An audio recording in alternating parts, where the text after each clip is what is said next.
Hi, my name is Leighton Jin. I'm the Director of Development for the American Documentary and Animation Film Festival, also known as AmDocs, which is March 27th through 31st at the Palm Springs Cultural Center. We have a very special guest today, John Goodwin, and he has this great animated story. And I'm going to have him explain it because I keep messing up the title. So, John, can you explain? Give me the title of your film and then what it's about. It's called Arthur Rackham's Cinderella, and it's a retelling of Cinderella that was published in 1919. Arthur Rackham was one of the top children's book authors out of Britain, really, really famous. I've been following his work since I think, in college. I ran across it, and I've always loved it. And I taught at FIT, which is a SUNY campus, State University of New York, in New York. And they have this most amazing library. And I was going through the library once and I found this book that was published in 1919. I had a first copy. They'd taken great care of it. And we scanned it. And of course, he didn't ever animate anything because it was 1919. But I then took it apart and animated his drawings. I've been fairly successful in keeping it down to his stuff. I think I only had to do three drawings. And of course, the in-betweens are are not his drawings, but they're in his style. But I only had to add three things in the whole thing. Um, Another one of the professors at Fashion Institute of Technology had a 6-year-old daughter, and we had her do her version of Cinderella. And it was really adorable because she didn't know how to say palace, so it came out a place, and just did really cute things like that. And unfortunately, I lost the recording of her. So I was talking to Melanie Blue, one of the local actresses here, Mhm. and she said that why don't you have an adult actress do it in a children's voice? So that we have Melanie Blue doing Yeah. a children's voice, and then another one of the local actresses, Lisa Hammert, had a recording studio in her home. So she recorded it, and then I took it apart and put it back together, and it's I think this adorable piece. So anyway, that's Wow, how. that sounds really amazing. The time is right. We're doing this the the Monday after the release of Snow White. Exactly, which I Yeah. still So, haven't seen. And I'm so old that I met Walt Disney when I was 17. whoa, where do you meet Walt Disney? I grew up in Fullerton, 3 miles basically from Disneyland. And my senior year in high school, absolutely everybody in my senior class applied for Disney and got a job.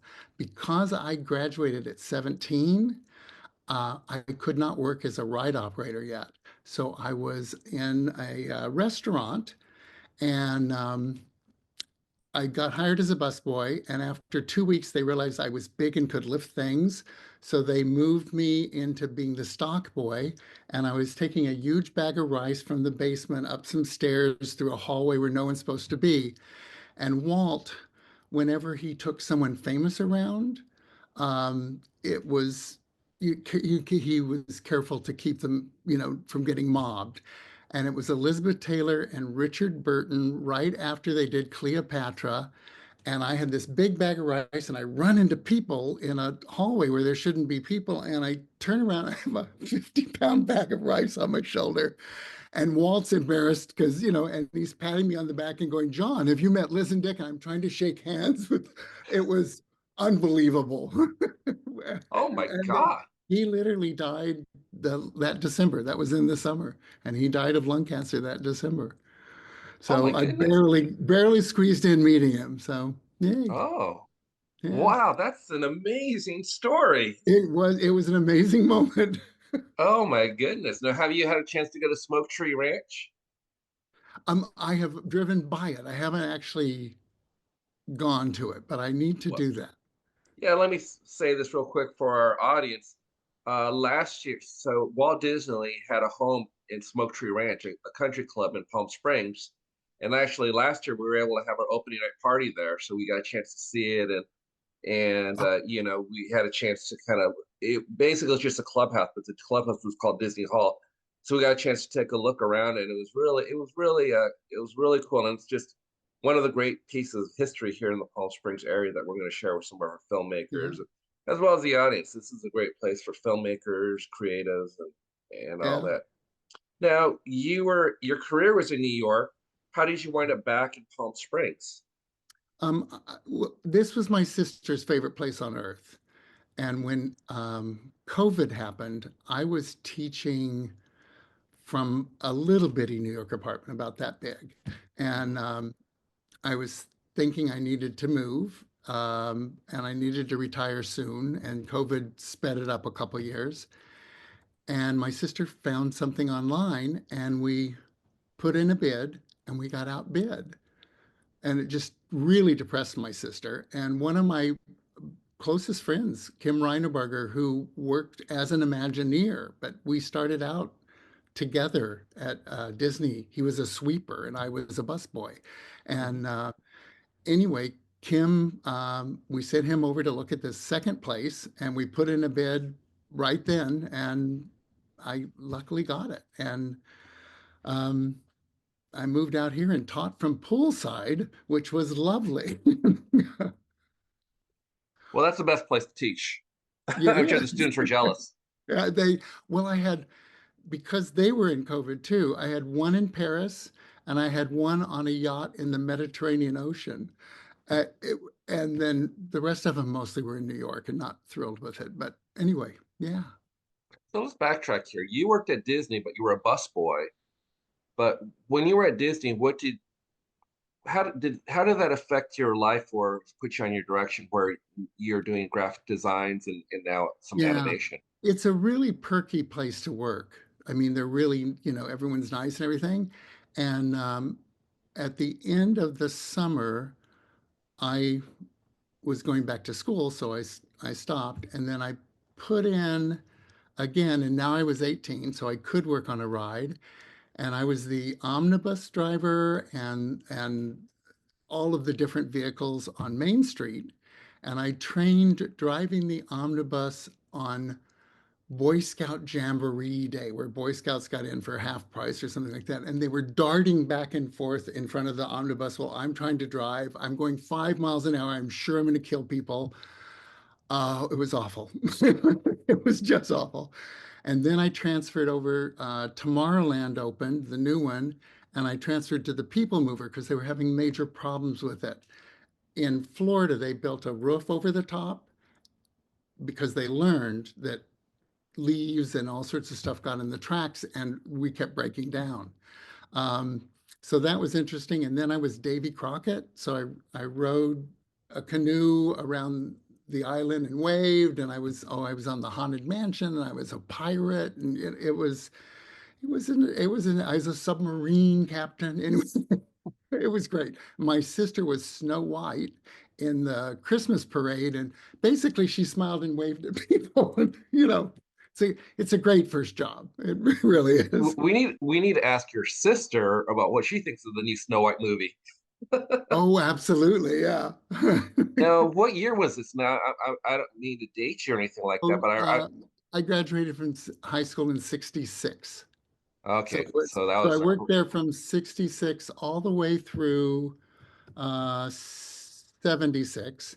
And I did high school, uh, college and grad school. And in the middle there, I was drafted and went to Vietnam for 2 years. So, oh so Disney does this really nice thing. They're very patriotic, and I was getting full raises the whole time I was in Vietnam. So I came back and I was making a ridiculous salary for that time period. So, because we were Teamsters, because we had moving vehicles, they've since broken the unions and they have like B employees and A employees. So they were making, I think, half or whatever. But it was a nice, I could pay for all my college and everything working 2 days a week wow, what an in amazing summer. experience. Now, Yeah. am I understanding this right? You seems like you held every job at Disney but animators. Is that right? I did never worked in Fantasyland.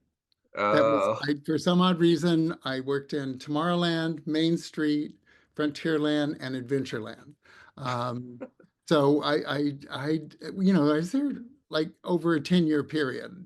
oh I my. was there, except for 2 years. And like I said, Kim Reineberger, who went to college with me and was a sweeper, moved into accounting because he was an accounting major, and they had him do all the restaurants. He was in charge of restaurants in Main Street. And then they moved him, they found out how good he was, and they were about to start building Epcot. And they moved him to Imagineers, and he was one of the financial overseers. And he was out in Florida. There's pictures of him when Epcot was just sticks in the mud with strings attached. Wow. Yeah. So That's he's pretty amazing. he's wonderful to go to Disney World with because he knows why that wallpaper was picked because they let him pick it, that kind of thing. So Wow. yeah.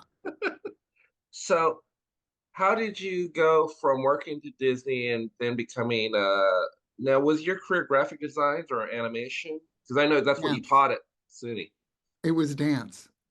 Oh, Um, dance. yeah, I was a dance major. I graduated from UCLA. I went to New York that was supposed to be for 2 years, and I stayed 42. I had a really nice dance career. I choreographed Ronnie Reagan Jr.'s debut for Joffrey 2. Um, I was one of my dancers became the chairperson at Stanford, so we got to teach summer school in Florence at the Stanford campus there, Jeez. and we toured Europe, we toured Canada, US. I had a really nice career, but you're old when you're a dancer. I was in my 40s, my knees were going. And I went back to school for what was going to be graphic design, and they had this thing called computer animations. It sounded interesting, so I took some courses, and I'd had 5 courses, and Toy Story came out. And if you could say the word computer animation, you had a job. And I'd had 5 courses, so they hired me to teach at FIT. I went with Wall Street because they paid better, so I was Hmm. an animator on Wall Street for 15 years. And it pays better than modern dance. I was surprised. Now, when you say animator on Wall Street, what did that all entail, and what was the content for? I did presentations. I did everything. Like if you wanted to buy a mutual fund and you clicked on something and watched a video, I was the one that put that video together. I had to do it in English, French, German, Spanish, Portuguese, Japanese, Korean, might have done Chinese. I can't remember, but I didn't speak. I mean, a little, this much German because I was an army brat and I did Hmm. first, second, third grade in Germany. But I would insist on having a language person with me because the odds of me making a typo were incredible. So this is before Google Translate. This is way before Google Translate. And now you teach. Where did the teaching lead to you making animated? Is this your first animated film, Oh or no, did you? I have them all over the world. I, you're working on Wall Street, so the animations you're doing are, mutual funds and a couple of fun things, but mostly, commercials for Citibank or something like that. Right. And so I had all these great facilities. So I started using them to churn out things. And some of my coworkers, one of them was in a band. He wrote all the music for most of my stuff back then. And uh, and I had FIT. I was teaching there one day a week, and so I had FIT's resources, and it really worked out nicely because I've been in I've had 15 animations now in different film festivals. So I've been in the Museum of Modern Art in Rio de Janeiro. I've been in Wow. the museum at Boston. We won Madrid's festival. We won audience reward thing for a piece I did. We've been in Prague, Nassau, Bahamas. I have a number of good friends there, and they ended up doing a retrospective of my work at the time. That was, Oh, God, 20 years ago. Anyway, wow. so yeah, Wow. Mind blowing yeah. and very impressive. I mean, wow. You've had quite the life. I have an interest. I keep saying yes. Get you in Yeah, lots of. I feel like there should be an animated version of your life. It's kind of like a Forrest Gump type of story. It is very much, yeah. Um, and you said this is your first time at AmDocs, and but you've been an audience member before. What were your thoughts of AmDocs before, and then what encouraged you to get involved with us this year? Because not only do you have a film here, you are a host for some animated for one Yeah. animating couple, and which we appreciate because you guys are very valuable to our festival. But I can what made you go from audience member to wanting to get more involved with our festival? Well, I've had a number of films in festivals here in Palm Springs, but never AmDocs. And I went last time and I realized, oh, they do animation too, because I thought it was, for some odd reason I had in my head, it was documentaries.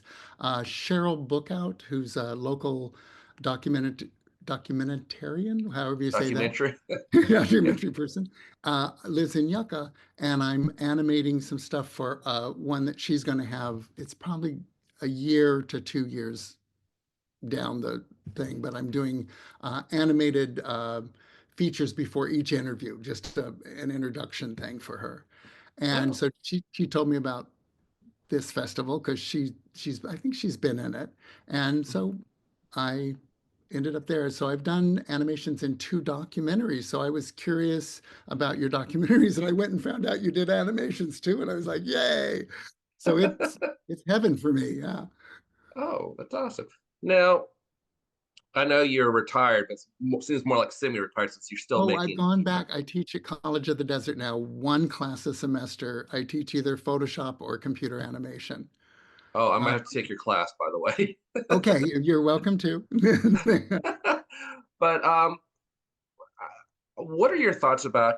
I've talked to one of another animator. She's talked about AI, how that could be real helpful and make animation more accessible to people because it speeds up the process. What are your thoughts about AI, its role in animation? Is this a good thing, bad thing? How do you feel about it? Well, I'm terrified of it and totally involved with it, having so much fun learning it. I'm really glad I'm not in the workforce, but I'm trying to learn it because I'm teaching it. And like last semester in Photoshop, I would bring in AI images, and quite often they're not quite what you want. So I taught the students, one, how to fix them, and two, how to animate them. So we took stills that AI gave us and manipulated them. And I did a whole series of tarot cards using AI, and then the kids animated them. And I had one young lady who was, needless to say, she got an A. She was brilliant, but she had a dragon and it breathed fire. And Wow. I went, "Where did you get the fire?" She goes, "I found it online." I was like, Oh, "Yay, good for you." But wow. yeah, so that was really a wonderful experience. I did have something in Cinema Diverse last year that was completely made with AI. And I found AI to be a little cold. Mm, And so I'm working on one now where I have green screened an improv troupe hmm. here, the local in the valley, the pop-up players. And I am green screening them and having them wander through this entire AI generated backgrounds. And we're doing kind of an Alice in Wonderland thing. It's about a real estate developer, a real estate salesman here in the valley that falls into Wonderland. Well, that sounds kind of amazing. I think I got some stuff to talk to you about. I have one or two ideas for certain kind of movies, so maybe we'll talk. We'll talk Okay, okay, afterwards. okay. Well, it's amazing how fast it all is. Uh, Cinderella was done way before AI, and it's 4 minutes long. Um, the one I did just recently is 16 minutes long, and it took me less time than it did to do the Cinderella 4 minutes. Um, both both software and AI have come so far since I started. It's amazing. Yeah, I think the good part, I know you talked about being terrified being in the workforce, but the good part that she mentioned was it opens up animation so you can have more storytellers tell more stories through animation. That's kind of the point she Absolutely. made, It, which Hollywood I is think is great. terrified. Hollywood's Yeah. terrified. I can do in my garage what Walt Disney had a group of like 300 do. And it's interesting. I'm very lucky. I've worked for years with one of the, a filmmaker. She's won an Emmy. She's been on Showtime. She's had pieces all over. She's a director, and I have her do all my live action. So when we film the live action, she directs them. She's so much better than I am at working with actors. And then we put it together, and we've worked together. We met at a film festival in New York in 2001, I think. So we've worked together that long. And my first Christmas out here, she and her wife came and visited me, and now they live 5 blocks from me. They Wow, retired. that Yeah. So, well, that's yay. amazing. And I mean, just everything about this is amazing. And we should mention that you are local, so Oh, we I tell am. some of we'll tell some of our filmmakers that they need some tips or advice. They should look to you for Okay. advice on Palm Springs and where to go, where to eat, and all that other stuff. We have a lot of Oh, great. it's restaurant heaven here. I, oh, I, I'm being better. I've lost some of the weight, but I gained so much weight when I first moved Oh, here. well, that's great, and I appreciate you taking the time to sit and talk with me about your film, and we're looking forward to seeing that. And Uh, welcome to the family. Thank you so much for volunteering and helping us out, as well as submitting what sounds like a really terrific film. We're excited to have yeah, that in the festival. cool. So, as a reminder, March 27th through 31st is the American Documentary Animation Film Festival at the Palm Springs Cultural Center. Tickets, you can find them at www.amdocfilmfest.com. There's Mhm. no S. And um, and come on out. There's a lot of terrific films. Thank you so much, John. I appreciate you being here with me today. Oh, I'm glad I could be here.